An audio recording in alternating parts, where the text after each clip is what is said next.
அன்புக்கினிய மாற்றுத்திறனாளி நண்பர்கள் அனைவருக்கும் வணக்கம். இது கை கொடுக்கும் கை யூடியூப் சேனல் நண்பர்களே. இந்த சேனலில் மாற்றுத்திறனாளிகள் சந்திக்கக்கூடிய பல்வேறு பிரச்சனைகள், பல்வேறு தகவல்களை பற்றி தொடர்ந்து பேசிகிட்டு இருக்கோம். அந்த அடிப்படையில் நம்ம இன்றைக்கி என்ன பேச போகிறோம்னா, மாற்றுத்திறனாளிகளுக்கான சில பொருட்கள், குறிப்பாக motor bike, battery wheelchair, தையல் மிஷின் உள்ளிட்டவற்றை தமிழக அரசு தொடர்ச்சியாக வழங்கி வருகிறது. அதற்கான பயனாளிகளை தேர்வு செய்யும் முகாம் என்பது தமிழ்நாடு முழுவதும் நடைபெற இருக்கின்றது.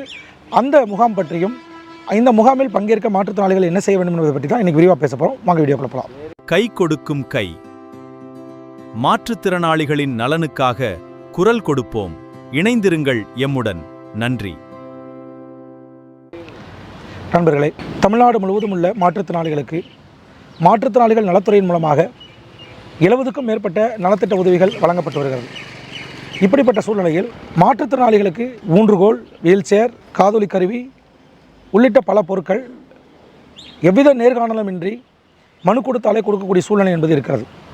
ஆனால் ஒரு சில குறிப்பிட்ட பொருட்கள் வழங்குகின்ற பொழுது அந்த வழங்கக்கூடிய பொருள்களுக்கு இந்த மாற்றுத்திறனாளிகள் தகுதியானவர்கள் தானா என்பதை பரிசோதித்து ஆய்வு செய்வதற்காக நேர்காணல் நடத்தி அதில் தகுதி வாய்ந்த பயனாளிகளை தேர்வு செய்து அதன் பிறகு அந்த பொருட்களை மாற்றுத்திறனாளிகள் அலுவலகத்தின் மூலமாக வழங்க இருக்கிறார்கள்.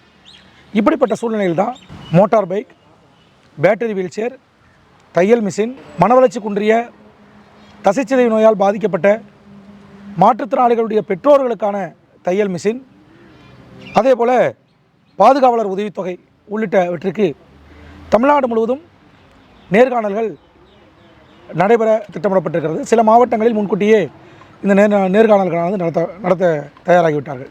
அப்போ உடனடியாக நம்முடைய மாற்றுத்திறனாளிகள் மேற்கண்ட பொருள்களுக்கான தேவை இருக்கக்கூடியவர்கள் மாற்றுத்திறனாளி அலுவலகத்தில் மனு கொடுத்தால் மட்டும்தான் அவர்கள் உங்களை அழைத்து உங்களுடைய பங்கேற்போடு நேர்காணலை நடத்தி அந்த நேர்காணலில் தேர்வு செய்யக்கூடிய பயனாளிகளுக்கு இந்த ஆண்டு இறுதிக்குள் அந்த பொருட்களை வழங்குவார்கள். ஆக நண்பர்களே, மோட்டார் பைக் 60% ஊனத்திற்கும் போலியோவால் பாதிக்கப்பட்டு ஒரு கால் துண்டிக்கப்பட்ட மாற்றுத்திறனாளிகள், 60%க்கு மேல் இருக்கக்கூடிய மாற்றுத்திறனாளிகள் மட்டும் மோட்டார் பைக்கு விண்ணப்பிக்க வேண்டுமாறு கேட்டுக்கொள்கிறோம். ஏற்கனவே மோட்டார் பைக் பெற்ற மாற்றுத்திறனாளிகள் 10 ஆண்டுகளுக்கு முன்னர் நீங்கள் பெற்றிருந்தால் அவர்களும் மீண்டும் விண்ணப்பிக்கலாம் என்பதை இதன் மூலமாக தெரிவித்துக் கொள்கிறோம். அந்த அடிப்படையில் மோட்டார் பைக்கு 2 கண்டிஷன் தான். ஒன்று, போலியோவால் பாதிக்கப்பட்டிருக்கணும் அல்லது கால்கள் துண்டிக்கப்பட்டிருக்கணும். வேறு கால்கள், ஒரு கால் உயரமாகவோ ஒரு கால் குறைவாகவோ இருக்கக்கூடாது, ஆப்ரேஷன் செய்திருக்கக்கூடாது. இது போன்று எந்த விதமான விஷயங்கள் இருந்தாலும் அவர்கள் நிராகரித்து விடுவார்கள். பக்கவாதம் போன்ற நோய்கள் இருக்கக்கூடாது. இது போன்ற விஷயங்கள் இருந்தால் மட்டும்தான் கொடுப்பாங்க. அதனால் மற்றவர்கள் யாரும் விண்ணப்பிக்க வேண்டாம். இந்த 2 கேட்டகரியில் மட்டும் விண்ணப்பிக்க வேண்டுமாறு உங்களை அன்போடு கேட்டுக்கொள்கிறேன்.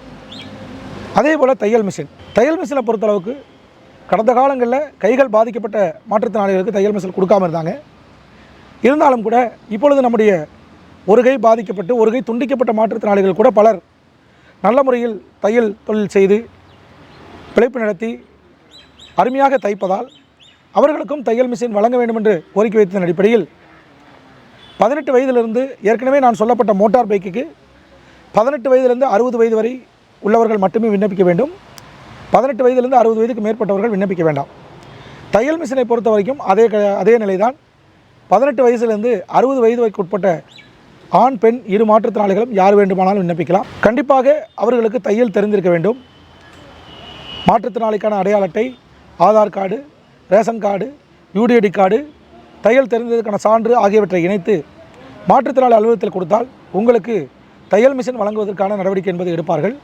எனவே தையல் மிஷின் தேவைப்படக்கூடிய மாற்றுத்திறனாளிகளும் மனவளர்ச்சி குன்றியவர்கள் யாரும் தயவுசெய்து விண்ணப்பிக்க வேண்டாம்.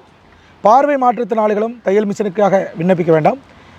மற்ற வகையான மாற்றுத்திறனாளிகள் விண்ணப்பிக்கலாம் என்று இதன் மூலமாக தெரிவித்துக் கொள்கிறேன். அப்படி விண்ணப்பிக்கக்கூடிய மாற்றுத்திறனாளிகள் உடனடியாக விண்ணப்பித்தால் அவர்கள் உங்களை வரவழைத்து உங்களுக்கான நேர்காணலுக்கு பங்கேற்க வழிவகை செய்வார்கள். தையல் மிஷினை பொறுத்தவரை ஏற்கனவே 10 ஆண்டுகளுக்கு முன்னர் பெற்றவர்கள் மீண்டும் விண்ணப்பிக்கலாம். 10 ஆண்டுகளுக்கு குறைவாக பெற்றவர்கள் விண்ணப்பிக்க முடியாது. அதேபோல் மனவளர்ச்சி குன்றியவர்கள், மனநிலை பாதிக்கப்பட்டவர்கள், ஆட்டிசம் பாதிக்கப்பட்டவர்கள், இதுபோன்று கடுமையாக ஊனமுற்ற மாற்றுத்திறனாளிகளுடைய பெற்றோர் இதற்கு முன்னால் 75% ஊனத்திற்கு மேல் இருந்தால்தான் அந்த பெற்றோருக்கு தையல் மிஷின் என்பது வழங்கப்பட்டது. ஆனால் இப்போது 40% இருந்தாலே அவர்களுக்கு கொடுக்கலாம் என்ற உத்தரவு வந்ததன் அடிப்படையில் மேற்கண்ட மாற்றுத்திறனாளிகள், மனவளர்ச்சி குன்றியவர்கள், ஆட்டிசம் நோயால் பாதிக்கப்பட்டவர்கள், தசைச்சிதை நோயால் பாதிக்கப்பட்டவர்களுடைய பெற்றோர்கள் 40% மேல் ஊனம் இருந்தாலே அவர்களுடைய பெற்றோரும் தையல் மிஷினுக்காக விண்ணப்பிக்கலாம். அவர்களுக்கும் இதே போல் தையல் தெரிந்திருக்க வேண்டிய சான்று என்பது கட்டாயம் என்கிற அடிப்படையில் அவர்களும் இதற்காக விண்ணப்பிக்கலாம். அதே போல் பேட்டரி வீல்சேர் என்பதும் கொடுக்கப்படுகிறது. பேட்டரி வீல்சேர் என்பது தசைச்சிதைவு நோயாளிகளுக்கு மட்டுமே கொடுக்கப்படுகிறது. ஆக அவர்கள் மட்டும் 18 வயதுக்கு மேற்பட்டவர்கள் விண்ணப்பித்து பேட்டரி வீல்சேரை பெற்றுக்கொள்ளலாம் என்றும் இதன் மூலமாக தெரிவித்துக் கொள்கிறோம்.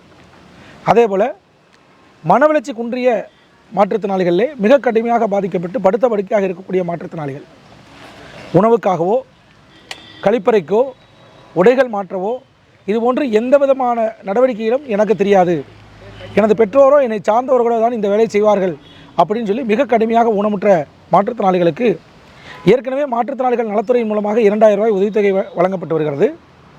அந்த உதவித்தொகையோடு சேர்த்து கூடுதலாக ஒரு 1000 ரூபாய் என்பது பாதுகாவலருக்கான உதவித்தொகையாக 1000 ரூபாய் என்பது வழங்கப்படுகிறது.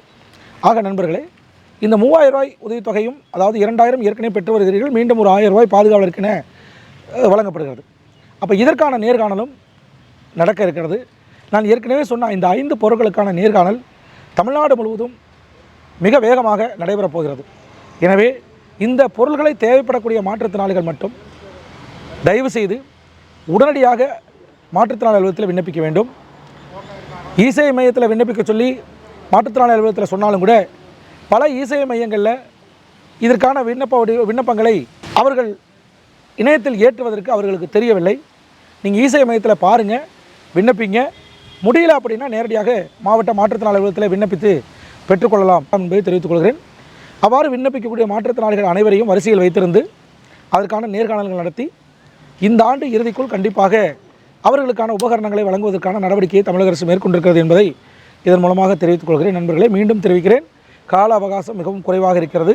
அனைவரும் தயவு செய்து விண்ணப்பிக்க வேண்டுமாறு அன்போடு கேட்டுக்கொண்டு இந்த விண்ணப்பங்களை அளிக்கிற போது நான் ஏற்கனவே குறிப்பிட்டது போல Aadhaar card, ration card, UDID card, அதே போல் மாற்றுத்திறனாளிக்கான ஏற்கனவே வைத்திருக்கக்கூடிய அடையாள அட்டை, தையல் வேணுமென்றவங்க தையல் சான்று, மோட்டார் பைக் வேணுங்கிறவங்க வேலைக்கு போவதற்கான சான்று, இது போன்ற ஆவணங்கள் எல்லாத்தையும் இணைச்சு கொடுங்க.